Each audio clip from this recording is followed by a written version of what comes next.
Statement ಬಗ್ಗೆ BJP ಅವರು ಬಹಳಷ್ಟು ಒಂದು ಆಕ್ರೋಶ ವ್ಯಕ್ತಪಡಿಸ್ತಾ ಇದ್ದಾರೆ. ಮತ್ತೆ ಪಾಕಿಸ್ತಾನ ಮಾಧ್ಯಮಗಳಲ್ಲಿ ಕೂಡ ಸಿಎಂ ಸ್ಟೇಟ್ಮೆಂಟ್ ತುಂಬಾ ವೈರಲ್ ಆಗ್ತಾ ಇದೆ ಸರ್, ಅದನ್ನೇ ಟ್ರೋಲ್ ಮಾಡ್ತಿದ್ದಾರೆ. ಈ ನನ್ನ ಸ್ಟೇಟ್ಮೆಂಟ್ ಯುದ್ಧ ಬೇಡ ಅಂತ ನಾನು ಹೇಳಿದೆ. ಇದು ಟೋಲ್ ಆದ್ರೆ ಏನಾಯ್ತು? ಒಳ್ಳೆ ಕತೆ ಐತಲ್ಲ.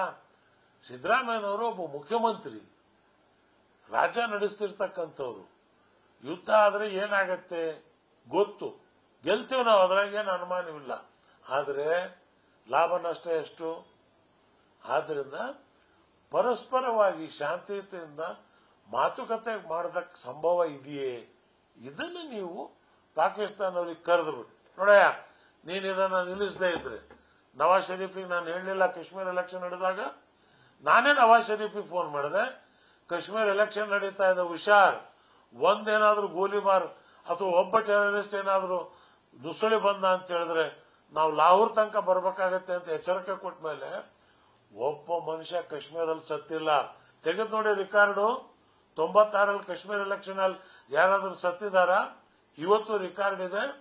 ಫಾರೂಕ್ ಅಬ್ದುಲ್ಲಾ ಮುಖ್ಯಮಂತ್ರಿಯಾಗಿ ಪ್ರಮಾಣ ವಚನ ಸ್ವೀಕಾರ ಮಾಡಬೇಕಾದ್ರೆ ನಾನು ಖುದ್ದು ಹೋಗಿದ್ದೆ, ಸೀತಾರಾಮ್ ಕೇಸರಿ ಹೋಗಿದ್ದೆ, ನಾನು ಖುದ್ದು ಭಾಷಣ ಮಾಡಿದೆ. ಅವಾಗ ಏನು ನಡೀತಾ ಇದ್ದಿದ್ದು, ಈಗ ಯಾಕೆ ನಡೀತಾ ಇದೆ? ಇದ್ರ ಹಿನ್ನೆಲೆ ಏನು? ಇದು ಭಾರಿ ಗಾಢವಾಗಿದೆ. ಆದ್ರಿಂದ ಸರ್ಕಾರ ಈಗಲಾದ್ರೂ ಕೇಂದ್ರ ಬಿಜೆಪಿ ಅವರು ಈ ಸಬ್ಜೆಕ್ಟ್ ಅನ್ನ ನೀವು ಹಿಂದೂ ಮುಸ್ಲಿಂ ಅನ್ನ ಬಿಟ್ಬಿಟ್ಟು ಭಾರತೀಯರು ಇದನ್ನು ನೀವು ತನ್ನಿ, ಮಾನವರು ಮಾನವೀಯತೆ ಇದನ್ನು ನೀವು ತನ್ನಿ.